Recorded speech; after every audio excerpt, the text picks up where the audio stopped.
বলিউডে জনপ্রিয় নায়িকা ঐশ্বরিয়া রায়ের আত্মহত্যার সংবাদ নিয়ে কয়েকদিন ধরে গণমাধ্যমগুলোতে তোলপাড় চলছে।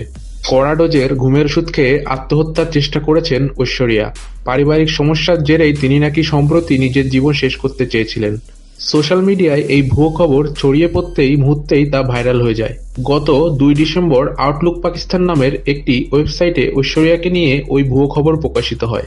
নির্দিষ্ট কোনো সূত্রের নাম না করে সেখানে সংবাদ মাধ্যম থেকে পাওয়া খবর হিসাবে ঐশ্বরিয়ার আত্মহত্যার চেষ্টার সংবাদটি করা হয়। সেখানে লেখা হয়, পারিবারিক সমস্যা থেকে মুক্তি পেতে বেশ কড়া ডোজের ঘুমের ওষুধ খান ঐশ্বরিয়া। তাকে অচৈতন্য অবস্থায় দেখতে পেয়ে পরিবারের লোকজন তড়িঘড়ি চিকিৎসক ডেকে আনেন। শেষে পাকস্থলী পরিষ্কার করে তাকে বাঁচিয়ে তোলেন চিকিৎসকেরা। কিন্তু এই খবরের সত্যতা অন্য কোথাও স্বীকার করা হয়নি। বচ্চন পরিবারের ঘনিষ্ঠ সূত্রে জানানো হয়েছে এ খবর সম্পূর্ণ মিথ্যা।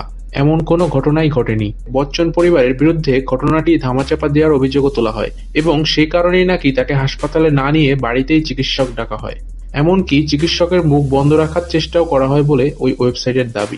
কিন্তু গত রবিবার রাতে ফ্যাশন ডিজাইনার মানিশ মালহোত্রার জন্মদিনের পার্টিতে অভিষেক বচ্চনের সঙ্গে ঐশ্বরিয়াকে দেখা যায়। সেখানে বেশ হাসিখুশি ছিলেন তিনি।